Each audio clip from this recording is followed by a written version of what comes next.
Ces révélations inquiétantes maintenant du journal du dimanche, de nombreux hôpitaux français ne respectent pas les normes incendie. Sur les 51 000 contrôles diligentés l'an passé, les autorités auraient émis plus de 6 000 avis défavorables. Installation électrique à risque, difficultés pour évacuer.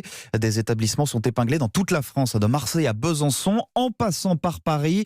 Le directeur général de la PHP, François Crémieux, reconnaît que 20 bâtiments parisiens ne sont pas aux normes. La sécurité, elle est organisée par le fait que d'ici que les bâtiments soient reconstruits ou d'ici que les normes techniques soient réunies, on met en place une série de mesures qu'on dit palliatives et notamment avec des moyens humains. On se met d'accord et on discute avec la brigade des sapeurs-pompiers, avec la préfecture de police pour décider de l'ensemble des mesures qu'il faut mettre en place. Et donc tous les dispositifs sont mis en place, j'insiste, notamment les dispositifs humains, donc plus de pompiers qui réalisent des rondes 24 heures sur 24 et qui assurent la sécurité de nos bâtiments. Et puis la mesure la plus importante à mettre en œuvre dans un hôpital, ce sont des mesures de prévention en formant l'ensemble du personnel et en faisant en sorte que tout le monde dans un hôpital ait les bons réflexes de prévention pour qu'on ait tous, et pas seulement les pompiers, qu'on ait tous les bons réflexes en cas de départ de feu pour qu'on intervienne extrêmement rapidement et qu'on ne se retrouve pas dans des situations de drame. Le directeur général de la PHP, François Crémieux, joint pour Europe 1 par Claudia Bertram.